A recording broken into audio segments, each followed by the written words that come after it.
हरन्ति नृणाम् अभङ्गुरतनुत्विषां बलयिता शतैर्विद्युतां कलिन्दगिरिनन्दिनी तटसुरद्रुमालम्बिनी मदीयमतिचुम्बिनी भवतु कापि कादम्बिनी।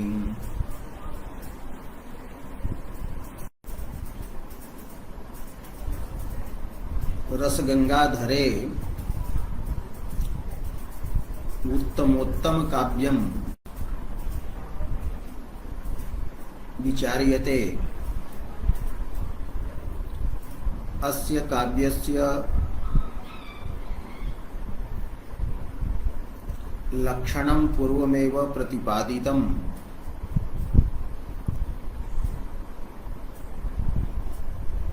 यस्मिन् काव्ये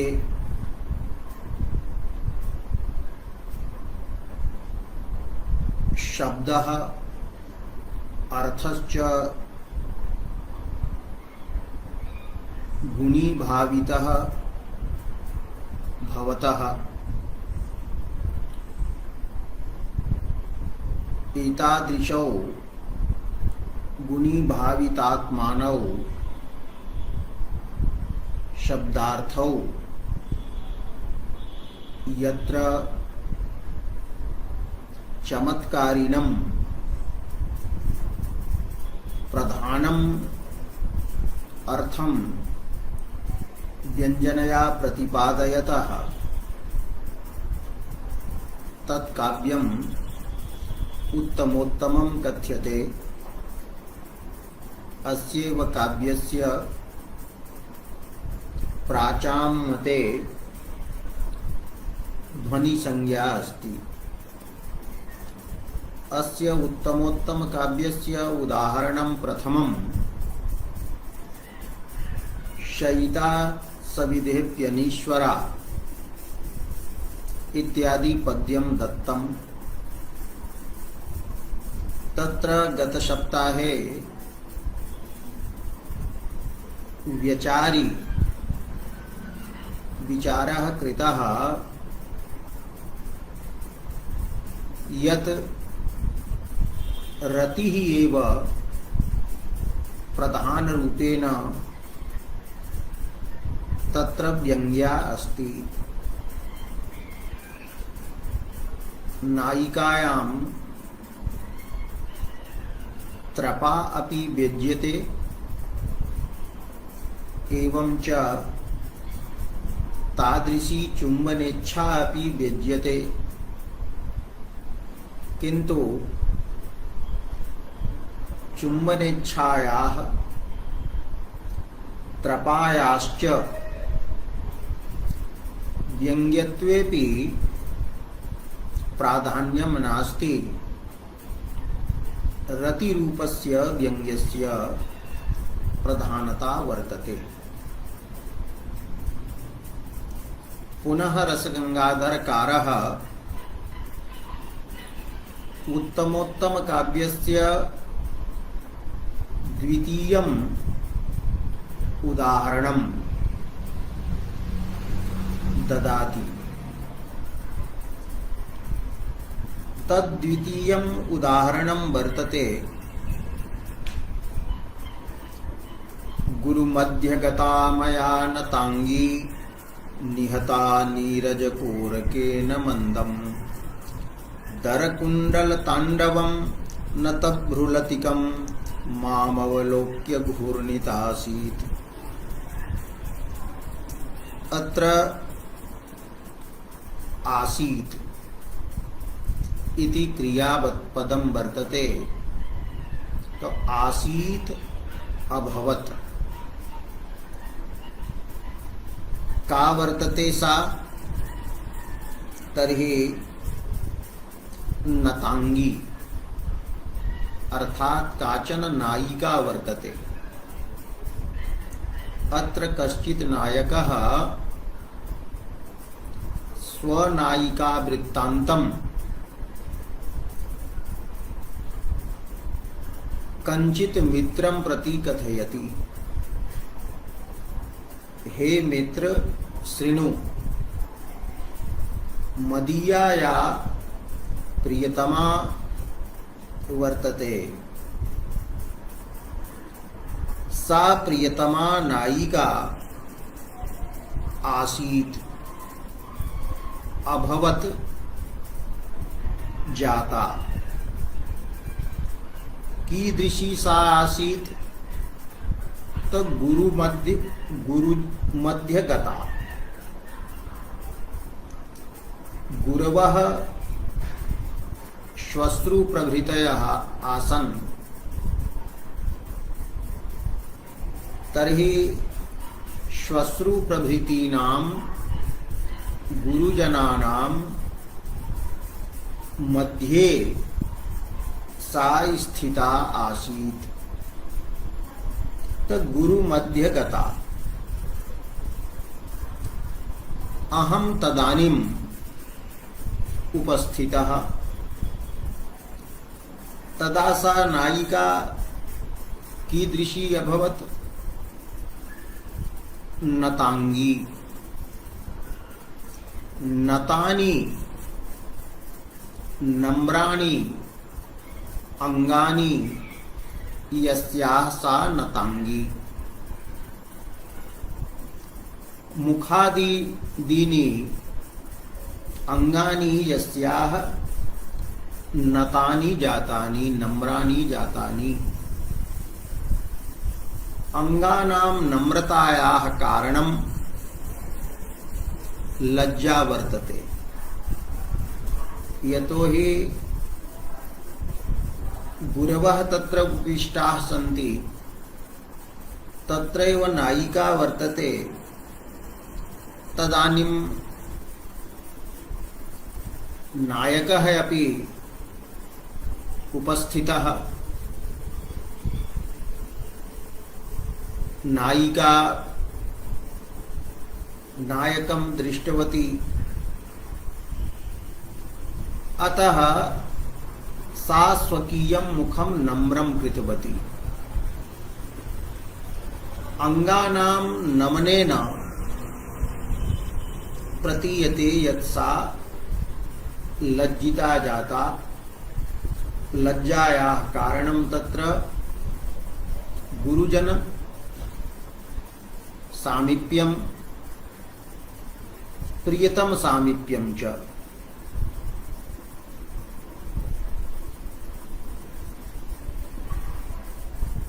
तो गुरु मध्य गता या नतांगी, सा नतांगी मया निहता।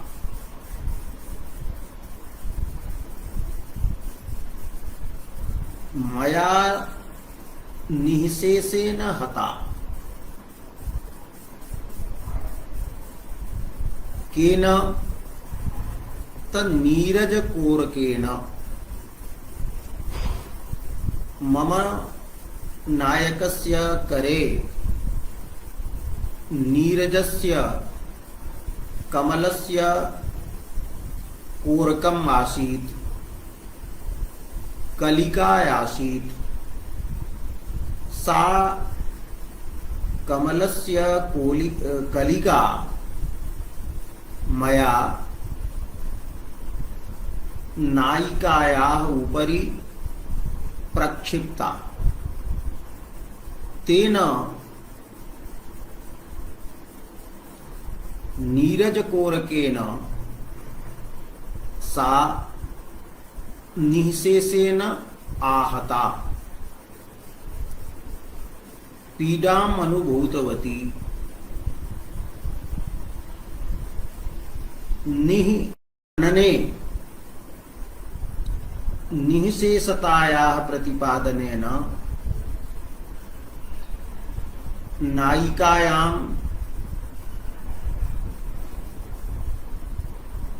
पीड़ा व्यथा प्रहारजन्या व्यथा द्योत्यते।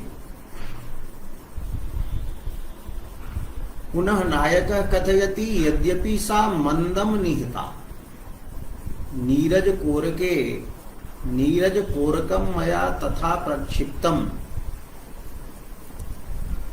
ये न तत्र अधिकः वेगः न भवेत् प्रियतमायाः कष्टं न स्यात्। किंतु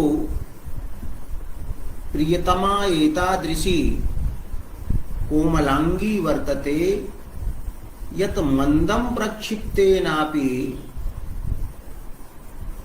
नीरजकोरकेण सा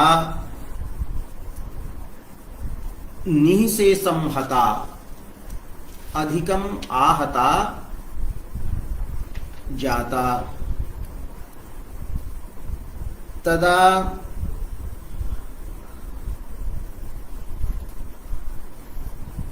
सा कीदृशी अभवत् तर्हि उच्यते सा घूर्णिता जाता, भ्रांता जाता। मन्ये पीडया व्यथया मनसः भ्रमणं जातम्।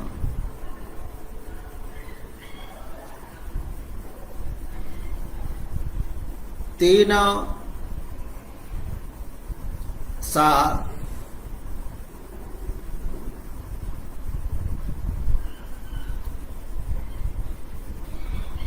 क्रुद्धा जाता। कथयति गुरुमध्य गता नीरजकोरकेण मंदम निहता नतांगी घूर्णिता आसीत्।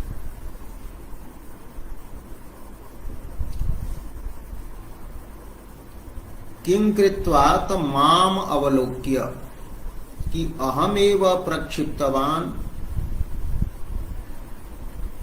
व्यथां कृतवान् अथवा नीरजकोरकेण हननस्य स्थानं तत् न आसीत्। गुरुजन मध्ये सा आहता, अतः सा माम अवलोक्य घूर्णिता आसीत्। कथं तर्हि क्रिया विशेषणं दीयते दरकुंडल तांडवम। दरम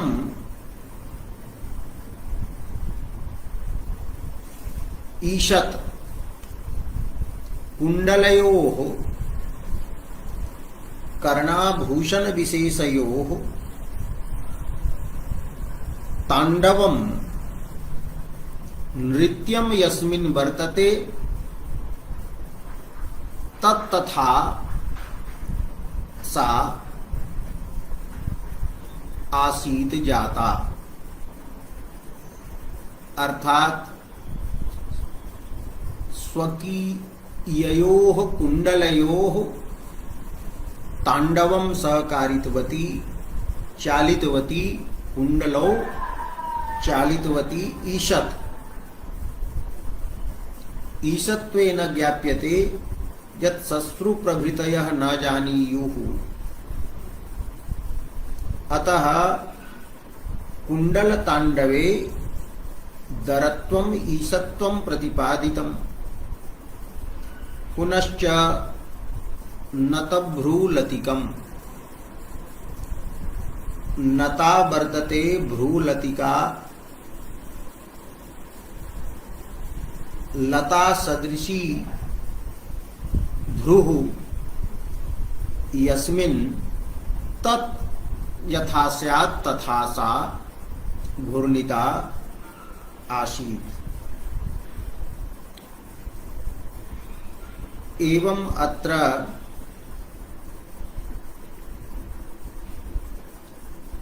गुरुमध्यगतायाः नायकेन नीरजकोरकेन मंदम निहितायाः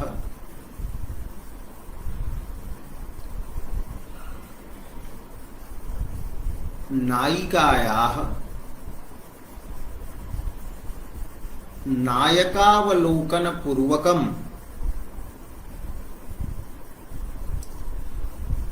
कुण्डलयोः ईषच्चालनं भ्रूलतिकयोः नमनं यत् वर्णितं तद्वाच्यं वर्तते वाच्यार्थः अस्ति।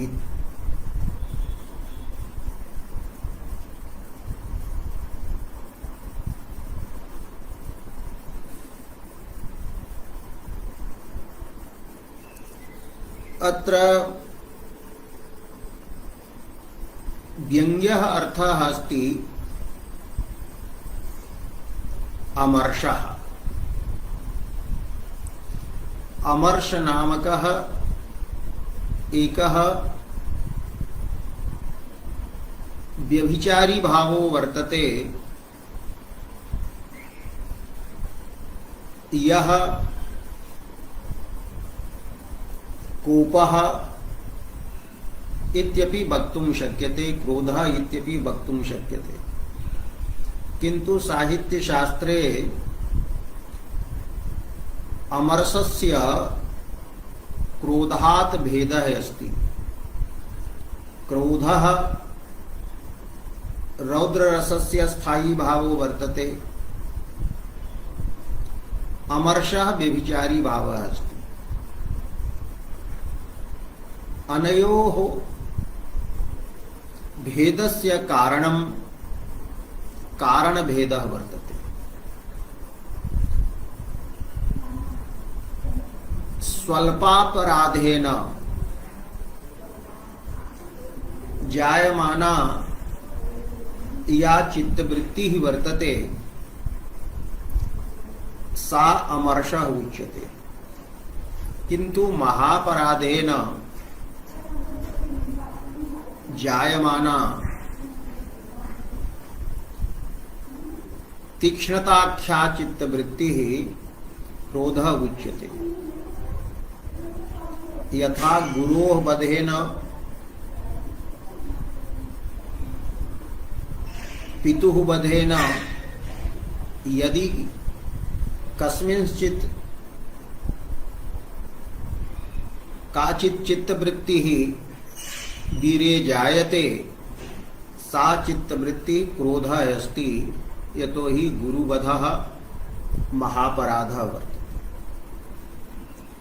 किन्तु कश्चित् किमपि अपशब्दम् उक्तवान् अथवा किमपि स्पृष्टवान्, अल्पं परिहासवशेन केनचित् ताडितवान्, तदा यदा या चित्तवृत्ति उदेति तो स्वल्पापराधजन्यत्वात् सा अमर्षः उच्यते। अत्र नीरजकोरकेण नायिकायाः हननं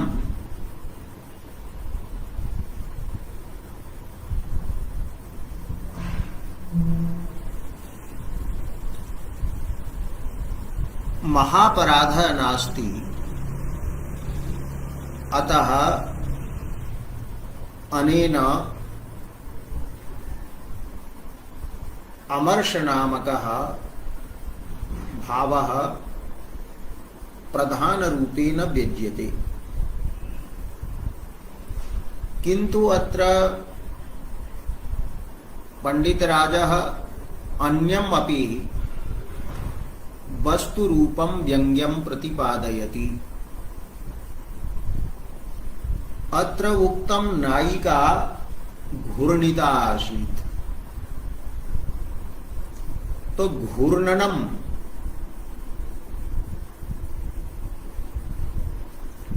अमर्षेणापि भवति, व्यथयापि भवति। अतः घूर्णिता आसीत् इति कथनेन व्यज्यते यत् नायिका तम वक्तुम इच्छति यत् त्वं मूर्खः असि असमीक्षकारी असि। यह विचार्य न करोति सो समीक्षकारी। अत्र एतादृशस्य परिहासस्य स्थानं नास्ति, यतो हि अहं गुरुजन मध्ये स्थितास्मि। अत्र त्वया नीरजकोरकेन मया अहं या आहता, तत्र नीरजकोरकेन हननं द्योतयति यत् त्वयि विचारः नास्ति। किं कुत्र कर्तव्यं कदा कर्तव्यं देशकालयोः विचारः त्वयि नास्ति। अतः त्वं असमीक्षकारी असि। अतः हे असमीक्षकारिन्,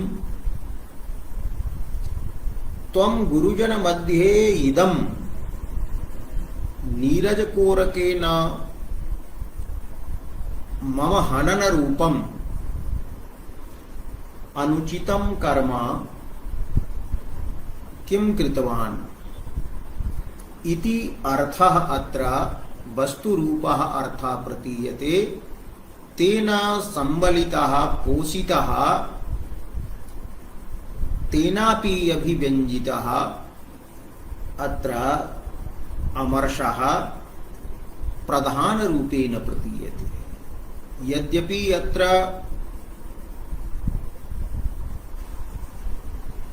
मध्ये वस्तु रूपम अपि व्यंग्यम वर्तते, किंतु तत्र सहृदयानां चर्वणायाः मुख्य विषयता नास्ति। मुख्या आस्वाद विषयता तत्र नास्ति। चर्वणायाः मुख्य विषयता वस्तुतः अमर्षः वर्तते। नायिका निष्ठः यः अमर्षाख्यः चित्तवृत्ति विशेषः स एव प्राधान्येन सहृदयैः आस्वाद्यते। अतः चर्वणायाः विश्रान्तेः स्थानं चर्वणायाः मुख्यः विषयः अमर्षः अस्ति। स एव अमर्षः अत्र प्राधान्येन प्रतीयते। अमर्षः व्यभिचारी भावः अस्ति। तो यत्र व्यभिचारी भावः प्राधान्येन प्रतीयते तत्र भावध्वनिः भवति। अतएव काव्य प्रकाशे उक्तम् देवादि विषया रतिः प्राधान्येन व्यञ्जितः व्यभिचारी च भावः प्रोक्तः। रतिर्देवादि विषया व्यभिचारी तथान्जितः भावः प्रोक्तः। अतः अत्र भावध्वनिः अमर्ष नामक भावध्वनिः अस्ति। अत्र शब्दः अर्थश्च गुणः वर्तते, गुणीकृतः वर्तते। अमर्षः एव प्राधान्येन व्यज्यते। अत्रत्या पंक्तिः अस्ति अत्र अत्र गुरुमध्यगता मया नतांगी इति पद्ये घूर्णिता आसीत् इति अनेन शब्देन अनेन कथनेन असमीक्षकारिन् हे अविचार्यकारीन्, यह विचार्य न किमपि करोति, देश कालो न विचारयति, स तथा विधा हे असमीक्षकारीन्, इदं नीरज कोरकेन गुरुजन मध्ये स्थितायाः मम हनन रूपम इदं कर्म अनुचितं कर्म किं कृतवानसि किम अकरोः इति यः अर्थः त इत्यर्थ संबलितः इति यः वर्तते अर्थात् तेन संबलितः विशिष्टः अनेन व्यंग्यार्थेन वस्तुरूपेण परिपोषितः चर्वणा विश्रांति धामत्वात्, चर्वणायाः आस्वादस्य विश्रांतेः धामत्वात् विषयत्वात् प्राधान्येन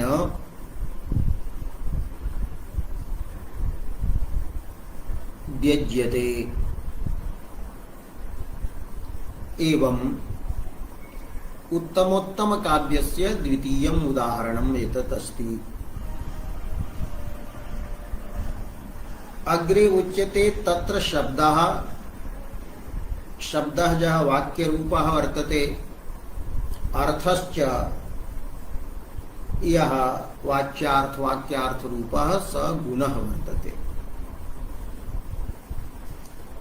इत्थं प्रथमे उदाहरणे रसरूपः व्यङ्ग्यार्थः प्राधान्येन अस्ति,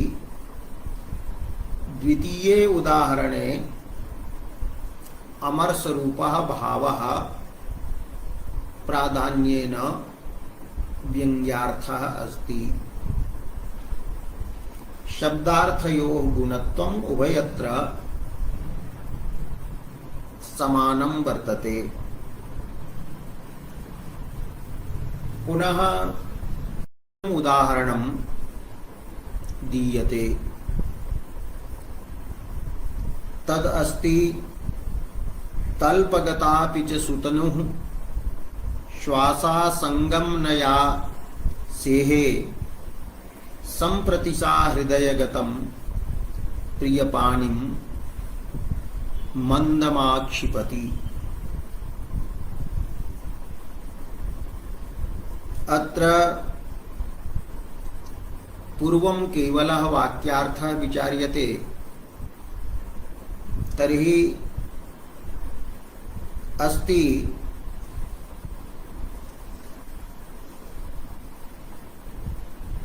या सुतनुः न सेहे,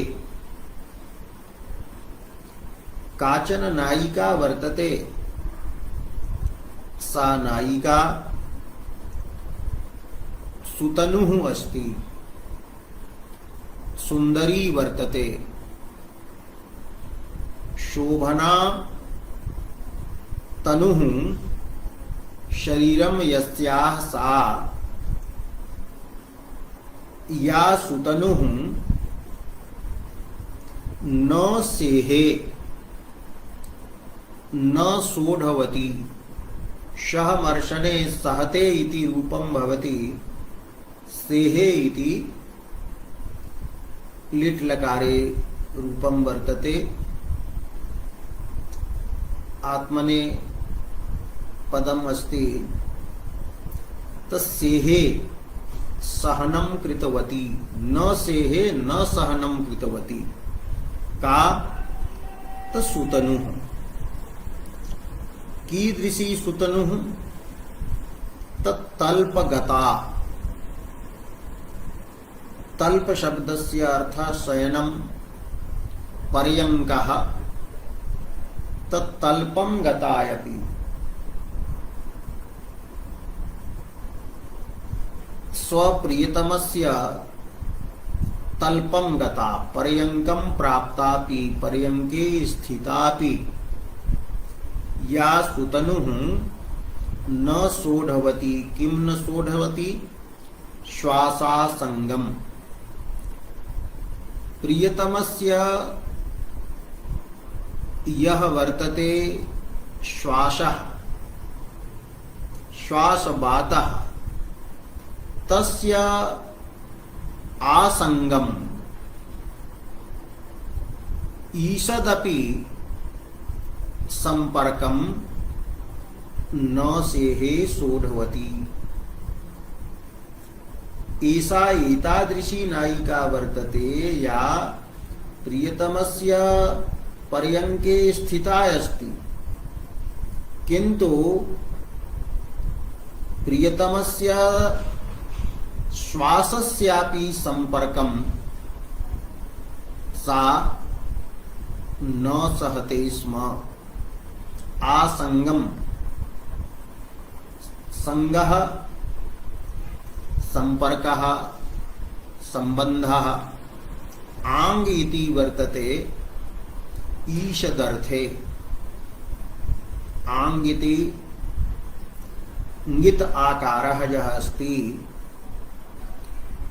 स ईषदर्थेपि भवति। ईषत् किंचित् अपि भवति। यथा ईषत् उष्णं जलं देहि तर्हि उच्यते आ उष्णम् ओष्णं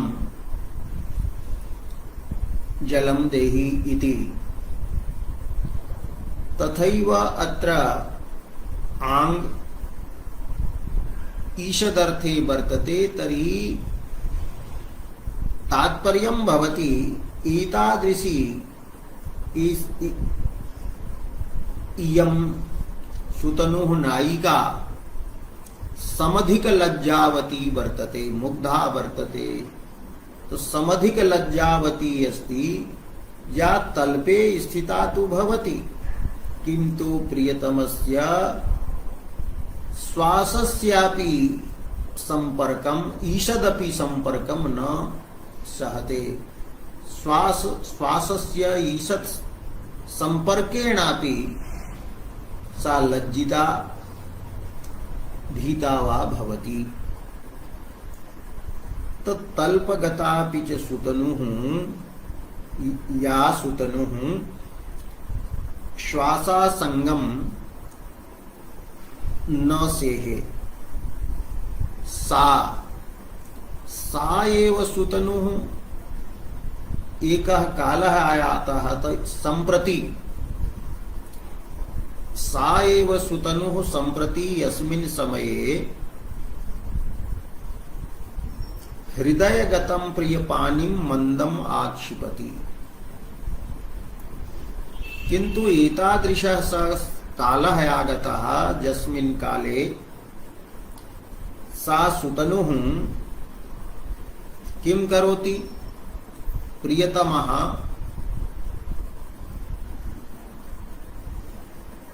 तस्याः वक्षस्थले स्वकीयं हस्तं स्थापयति किन्तु सा सुतनुः स्वहृदयगतं प्रियस्य पाणिम् आक्षिपति।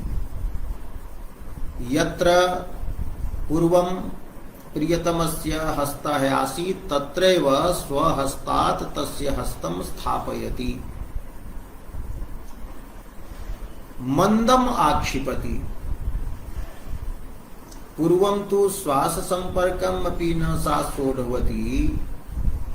इदानीं तु बहु साहसं सा कृतवती कि प्रियतमः तस्याः हृदये पाणिं स्थापितवान् किन्तु सा एतस्मिन् समये सुतनुः मंद मंदम प्रियस्य पाणिम आक्षिपति। प्रियेण यस्मात् स्थानात् स्वहस्तम् उत्थाप्य वक्षस्थले हस्तः स्थापितः तस्मिन्नेव स्थाने नायिका प्रियतमस्य हस्तं प्रापयति। इत्थं वर्ण्यमानायाः नायिकायाः द्विधा स्थिति वर्णिता। एकः स कालः आसीत् यत्र सा प्रियतमस्य श्वासस्यापि संपर्कं न सहते स्म, किन्तु इदानीं स कालः आगतः सम्प्रति। स कालः अस्ति यत्र स्वपक्षस्थले स्थितं प्रियपाणिं सा मंदम आक्षिपति।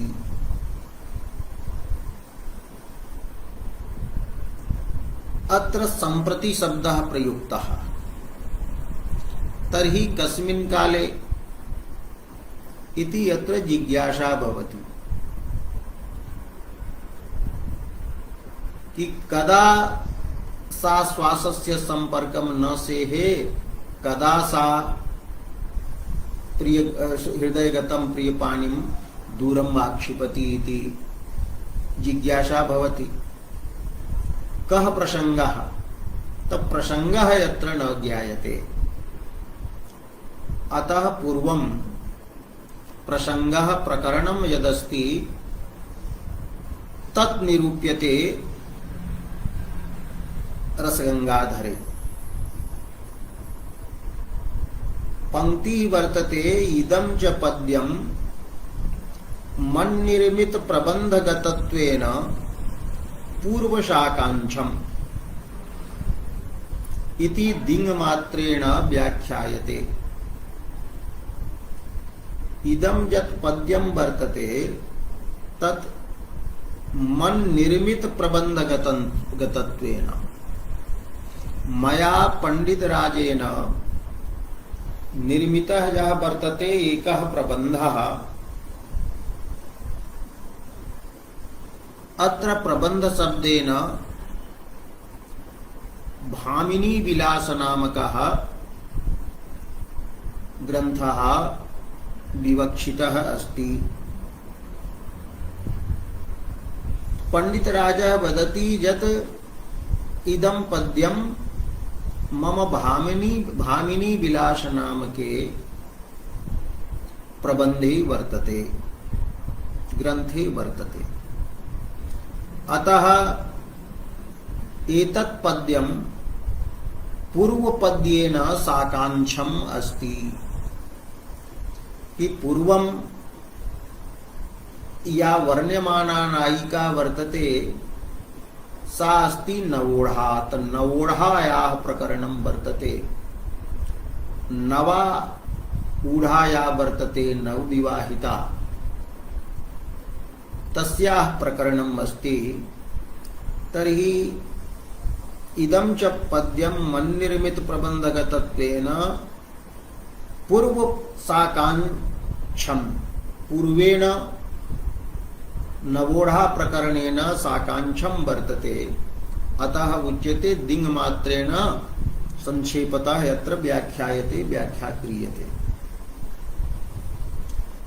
एवं प्रकरणं संयोज्य अस्य पद्यस्य व्याख्या स्वयमेव ग्रंथकृता विधीयते।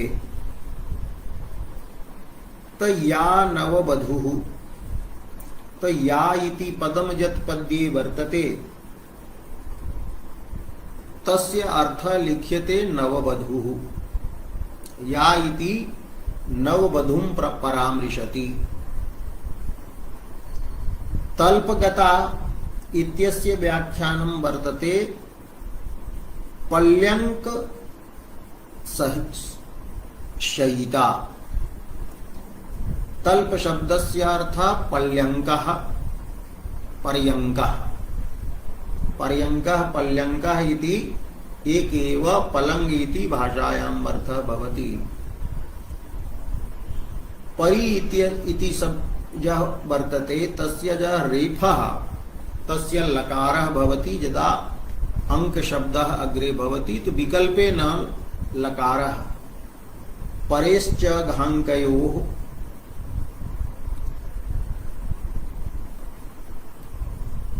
परेह परिशब्दस्य ज रेफः तस्य घ शब्दे परे अंक शब्दे परे च वैकल्पिकः लकारः भवति तेन परिघः पलिघः पर्यङ्कः पल्यङ्कश्च भवति। तब पल्यंक सहिता मने पर्यंके सहिता या नववधू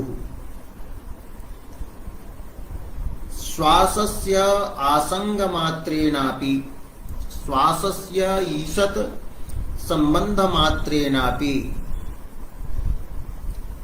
मूले अस्ति पद्ये न सेहे तश्वासस्य आसंगस्य असहनं किं वर्तते तस्य भावार्थ लिख्यते संकुचदंगलतिका अभूत।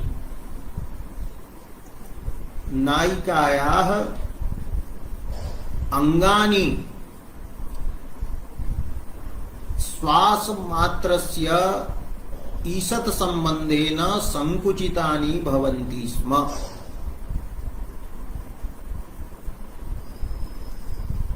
लतिका सदृशानि अंगानि अंगलतिकाः यथा लता कोमला दीर्घा च भवति तथैव अंगानि तस्याः करचरणादि रूपाणि अंगानि तत्संकुचन्ति अंगलतिका लता सदृशम अंगम यस्याः सा अथवा संकुचन्त्यः अंगलतिकाः लतिका सदृशानि अंगानि यस्याः सा अभूत्।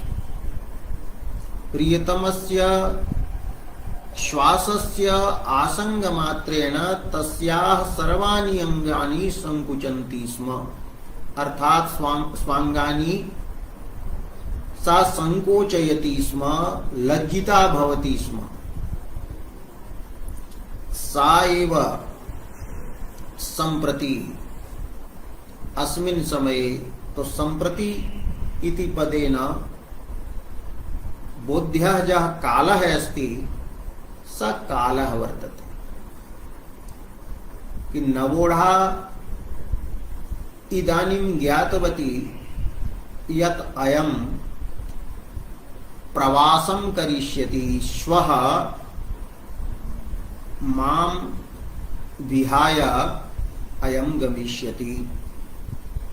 सा यदा ज्ञातवती तर्हि प्रस्थानात्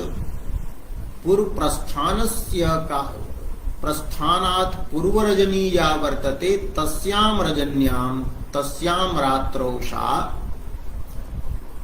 संकोच शैथिल्यं कृतवती। तस्य नायकस्य श्वासम् अपि सोढवती स्पर्शम् अपि सोढवती एवं च स्ववक्षस्थले करन्यासम् अपि सा सोढवती किंतु करः क्षणमेव तत्र स्थितः तं करं पाणिं सा पुनः तत्स्थाने स्थापितवती। तो सा संप्रति प्रस्थान पूर्वरजन्यां प्रस्थानात् पूर्वाजा वर्तते रजनी तस्यां रजन्यां प्रवत्स्यत् पतिका सा नायिका प्रवत्स्यत् पतिका जाता प्रवत्स्यन् वर्तते पतिः यस्याः सा यस्याः पतिः इदानीं तु प्रवासं न गतः किंतु गमिष्यति। अतः प्रवत्स्यत् पतिका या वर्तते सा नायिका सा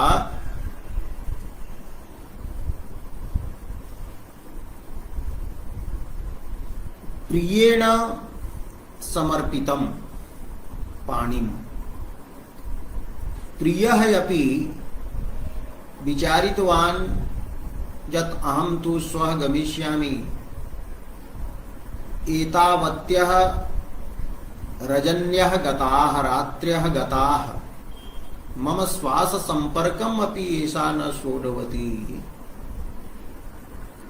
अद्य न जाने किं करिष्यति अतः स प्रियः साशंकः जातः आशंकया युक्तः सन् स विचारितवान् साहसं कृतवान् यत् अद्य अस्याः वक्षस्थले स्वहस्तं न्यस्यामि तदेव उच्यते सशंकेन प्रियेण शंकाग्रस्तेन प्रियेण न जाने अद्य किं करिष्यति श्वासा संगम न सोढवती तर्हि मम स्पर्शं कथं एषा सहिष्यते तर्हि सशंकेन प्रियेण समर्पितं हृदि समर्पितं हृदये समर्पितं दत्तं पाणिं हस्तं सा आक्षिपति तस्या हस्तं दूरे करोति अपसारयति कथं नववधू जाति स्वाभाव्यात् सा नववधू वर्तते तो नववधुत्वं तस्यां वर्तते तो नववधू जातेः नववधुत्वस्य स्वभावः वर्तते तो नववधूः पुरुषकरस्पर्शं चिरं न सहते अतः सा करम् आक्षिपति तन्नववधू जाति स्वाभाव्यात् आक्षिपति किंतु आक्षेपणे आक्षेपण क्रियायाम अपसारण क्रियायाम तीव्रता नास्ति शीघ्रता नास्ति मंदता वर्तते सा मंद मंदम स्ववक्षस्थलात् प्रियतमस्य हस्तं दवयति अपसारयति प्रवत्स्यत्पतिका सशंकेन प्रियेण समर्पितं हृदि समर्पितं पाणिं नववधू जाति स्वाभाव्यात् आक्षिपति आक्षेपं तु करोति परंतु मंदम आक्षेपणे मंदता वर्तते यदि आक्षेपणे मंदता न स्यात् झटिति एव प्रक्षिपेत् तदा नायिकायां रतेः अभावः द्योतितः स्यात् अभिव्यक्तः स्यात् तो मंदत्वेन आक्षेपणे मंदत्वेन सूच्यते यत् नायिकायां तु रतिः अस्ति नायकं प्रति रतिः अस्ति अतएव आक्षेपणे मंदता या वर्तते सा रतेः कार्यम् अस्ति तो कार्यम् अनुभावः भवति तो आक्षेपणगत मंदता रूपेण अनुभावेन नायिकायां रतिः अत्र ध्वन्यते परंतु मंदम पुनः अग्रे उच्यते अत्र शनैः स्वस्थापन प्रापणात्मना मंदाक्षेपेन मंदाक्षेपः कः अस्ति शनैः स्वस्थापन प्रापणम् पूर्वं यत्र नायकस्य हस्तः आसीत् तस्मिन्नेव स्थाने स्वहृदयात् हस्तस्य स्थापनम आक्षेप वर्तते और स्वस्थान स्थापनम स्वस्थान प्रापणम हस्तस्य जह देशः पूर्वं यत् स्थानं पूर्वं आसीत् तत्रैव नायिकया स्वकरेण प्रापणम आक्षेपः अस्ति। तत्र स्वस्थान प्रापणे शनैस्त्वं वर्तते, शनैः प्रापयति। शनैः स्वस्थान प्रापणं वर्तते आत्मा स्वरूपम यस्य तेन मंदाक्षेपेन रत्याख्यः स्थायी भावः अत्र व्यज्यते।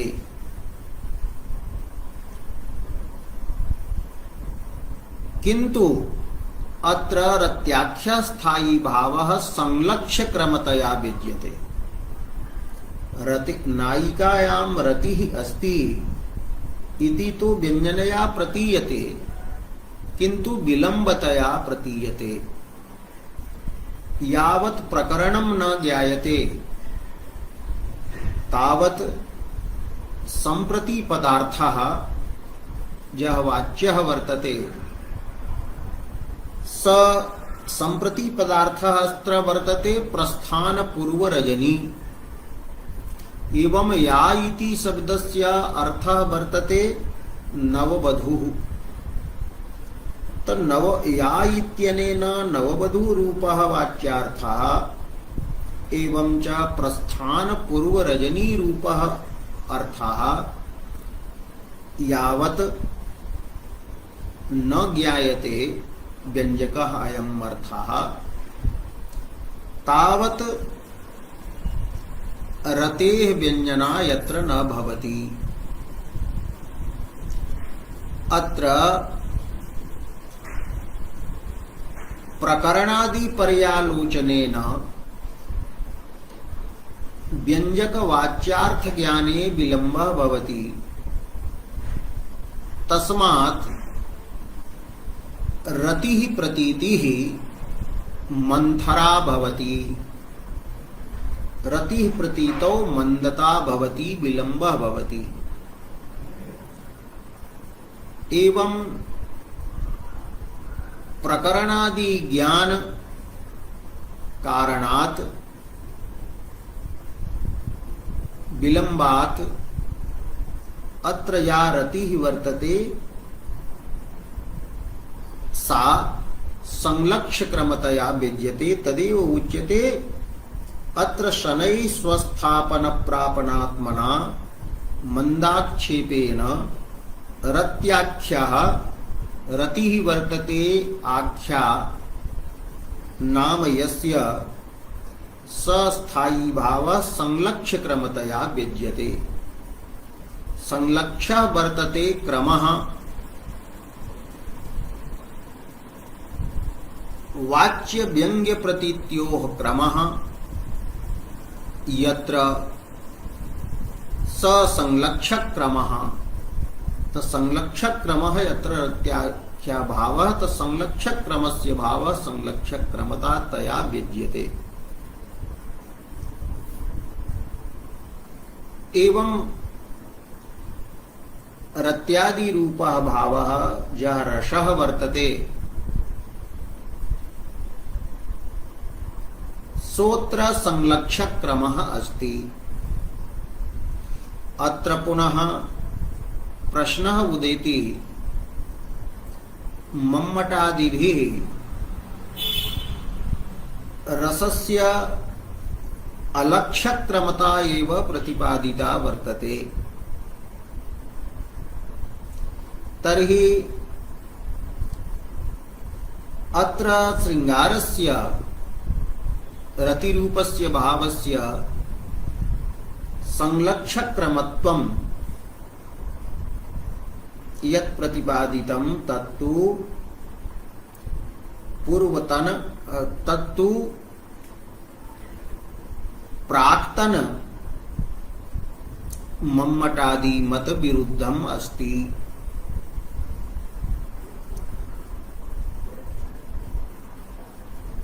एवं अयं पूर्वपक्षः भवति।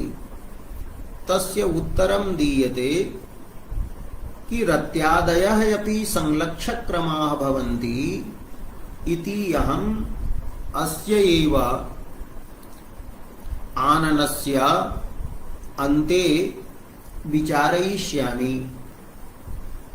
तदेव उच्यते उपपादयिष्यते युक्त्या साधयिष्यते च स्थाय्यादीनामपि संलक्ष्यक्रम व्यङ्ग्यत्वम्। स्थायिनः व्यभिचारिणश्च ये भावाः सन्ति तेषामपि संलक्ष्यक्रम व्यङ्ग्यत्वं भवति। एते संलक्ष्यक्रम व्यङ्ग्याः सन्ति इति उपपादयिष्यते युक्त्या प्रतिपादयिष्यते। अत्र अतः विशेषतः न प्रतिपादयिष्यते। तत्र प्रतिपादितम् अस्ति यत् यत्र विभावानुभाव व्यभिचारिणः स्पष्टाः भवन्ति, प्रकरणादि ज्ञानस्य अपेक्षा एव न भवति, प्रकरणादयः स्फुटाः सन्ति, तब प्रकरणस्य स्फुटत्वे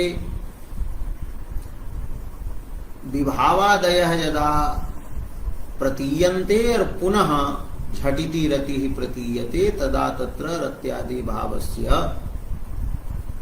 संलक्ष्य असंलक्ष्य क्रमत्वं भवति। किन्तु यत्र तु प्रकरणं विचार वेद्यं भवति एतादृशं पद्यम् अस्ति यत्र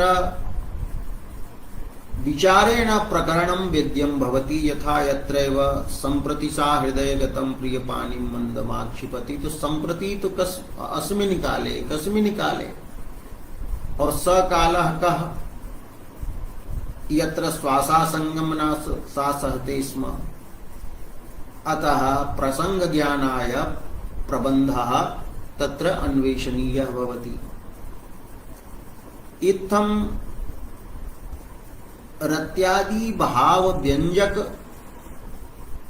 विभावादि ज्ञाने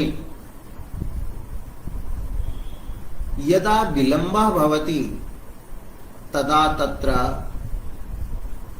रत्यादि ज्ञाने चमत्कृतिः मंथरा जायते, न्यूना मंदमंदा जायते। अतः क्रमः तत्र स्फुटः भवति इत्येव प्रतिपादितम् अस्ति पंडितराजेन। अत्र मर्म प्रकाशे पंडितराजमतं समालोचितम्। रत्यादीनाम् अलक्ष्य क्रमता एव साधिता इत्यादि तु अन्यत् वर्तते। तत्तु तस्मिन् प्रसंगे विशेषतः विचारयिष्यते। उपपादयिष्यते च स्थायीयादीनामपि संलक्ष्यक्रम व्यङ्ग्यत्वम्। एवं उत्तमोत्तम काव्यस्य त्रीणि उदाहरणानि रसगंगाधर कृता प्रतिपादितानि। शयिता सविधेप्यनीश्वरा इत्यत्र रत्याख्यस्य भावस्य प्राधान्येन व्यङ्ग्यत्वम्। गुरुजन मध्यगता इत्यत्र अमरसस्य भावस्य प्राधान्येन व्यङ्ग्यत्वम्। सो मर्षः वस्तुरूपेण व्यङ्ग्येन पोषितः अस्ति। तृतीयम् उदाहरणं यत् अस्ति तल्पगतापि च सुतनुः। अत्रापि रत्याख्या भावः प्राधान्येन व्यज्यते, किन्तु तत्र रत्याख्या भावः संलक्ष्यक्रमः अस्ति इति भेदः। अयमेव उत्तमोत्तम भेदः यः वर्तते तमेव प्राचीनाः ध्वनिकाव्यं कथयन्ति इति वदति। अमुमेव प्रभेदं ध्वनिम् आमनन्ति। प्राचीनाचार्याः ध्वनिं कथयन्ति यत्र शब्दार्थयोः गुणीभावः भवति व्यङ्ग्यस्य च प्राधान्यं भवति। यत्र शब्दार्थो व्यङ्ग्यपरो भवतः तत्र ध्वनिकाव्यम् इदमेव उत्तमोत्तमं काव्यं वर्तते।